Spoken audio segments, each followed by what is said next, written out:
안녕하세요, 불타는 개미입니다. 대출 플랫폼 셀시우스가 계속해서 논란의 중심에 있습니다.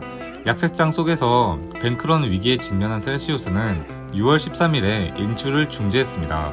이후에 회사가 유동성 문제를 겪고 있으며 지급 불능으로 인해 사용자 자금을 위험에 빠뜨릴 수 있다는 보고가 나왔습니다. 그런데 지금 셀시우스가 파산에 대한 얘기가 나오는 상황임에도 불구하고 이용자들에게 주간 보상을 지불하고 있는 것이 논란이 되고 있습니다. 이용자들이 암호화폐를 인질로 잡고 있으면서 아무 일도 없다는 듯 이자를 계속 지급하고 있는 것이죠. 온라인 투자 플랫폼 뱅크투더픽처의 공동 설립자인 사이먼 딕스는 월요일에 $4,000 상당의 보상을 받았지만 출금할 수 없다며 이러한 보상을 계속 주는 것에 대한 의문을 제기했습니다. 현재 셀시우스 웹사이트는 유동성 문제로 인해 개편 중인데요. 그럼에도 불구하고 회사는 여전히 예금에 대한 최대 18.63%의 연수익률을 광고하고 있습니다. 이러한 수익 구조는 지속 가능하지 않으며 결국 무너질 것이라는 비판을 받아왔는데요. 테라 루나를 성장시키고 붕괴시킨 것도 결국 20%의 연수익 보장이었다는 것을 생각해보시기 바랍니다. 월스트리트 저널의 지난 보고서에 따르면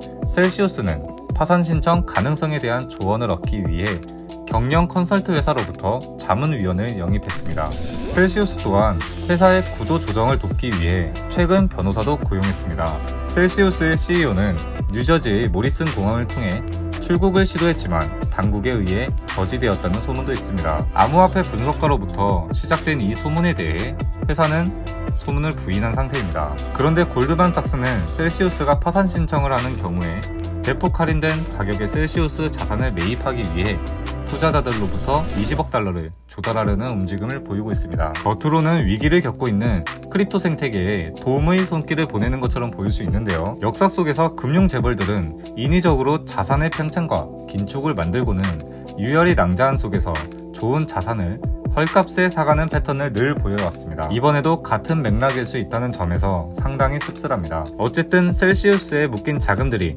어떤 운명에 처하느냐에 따라 크립토 시장에도 영향이 갈 가능성이 높으니 계속해서 상황을 예의주시할 필요가 있습니다. 한편 돈나무 언니 캐시우드는 CNBC와의 인터뷰에서 미국이 이미 경기 침체에 빠졌으며 인플레이션의 심각성과 지속적인 힘에 대해 자신이 과소평가했다고 인정했습니다. 그녀는 자신이 45년간 시장을 지켜봤지만 시장의 공급망 재고가 이렇게 빠르게 증가하는 것을 본 적이 없으며 재고가 가장 큰 문제라고 밝혔습니다. 혁신에 투자하는 것으로 유명한 캐시우드의 아크인베스트는 코로나 이후로 큰 수익률을 보이고 있으며 유명세를 탔는데요. 하지만 2022년 이후로 아크인베스트는 큰 손실을 입었습니다. 그녀의 주력 액티브 펀드인 ARKK는 현재 무려 52% 하락했으며 52주 최고가로부터는 66%가 하락했습니다. 하지만 그녀는 아크인베스트의 고객들이 대부분 그녀와 함께하고 있으며 현재 투자자들이 하락장에서 포트폴리오를 다각화하려는 모습에 따라 새로운 자금이 들어오고 있다고 말했습니다. 실제로 6월에만 1억 8천만 달러 이상의 자금이 아크인베스트 ARKK로 유입되었습니다. 그녀는 이렇게 말했습니다. 우리는 파괴적인 혁신에 전념하고 있습니다. 혁신은 문제를 해결합니다. 캐시우드와 아크인베스트가 파괴적인 혁신을 발생시킬 것이라 생각하는 대표적인 주제 중 하나가 바로 비트코인과 블록체인 생태계입니다. 당장은 긴축 경제와 디파이 위기로 크립토 생태계가 타격을 받고 있지만 결국 이 위기에서 살아남은 프로젝트들은 이전에 없었던 놀라운 속도로 빠르게 성장할 수 있을 것입니다. 그러니 여러분들도 하락장에서의 힘든 마음을 추스리시고 캐시우드와 같이 혁신의 관점에서 크립토 생태계를 다시 조망하고 투자 계획을 정비하셨으면 좋겠습니다. 오늘 저녁에도 거세 경제에 있어 중요한 이슈들이 예정되어 있습니다. 한국 시간으로 저녁 9시 30분에는 미국의 1분기 GDP가 발표될 예정이고 저녁 10시에는 제롬 파월 의장 연설이 있습니다. 늘 하던 얘기지만 어조의 변화에 따라서 시장에 파급력을 주게 될 가능성도 있으니 꼭 참고하시길 바랍니다. 내일 저녁은 더 중요합니다.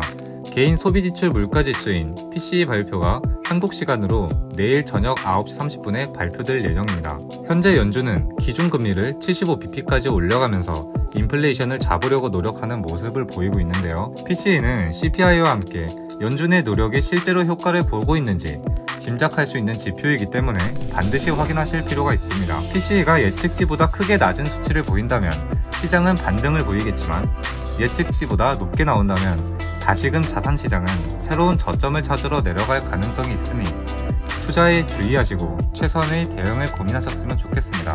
테더 공식 홈페이지 뉴스인데요. 테더는 큰 회계 법인 중 하나와 회계 감사를 준비하고 있다고 밝혔습니다.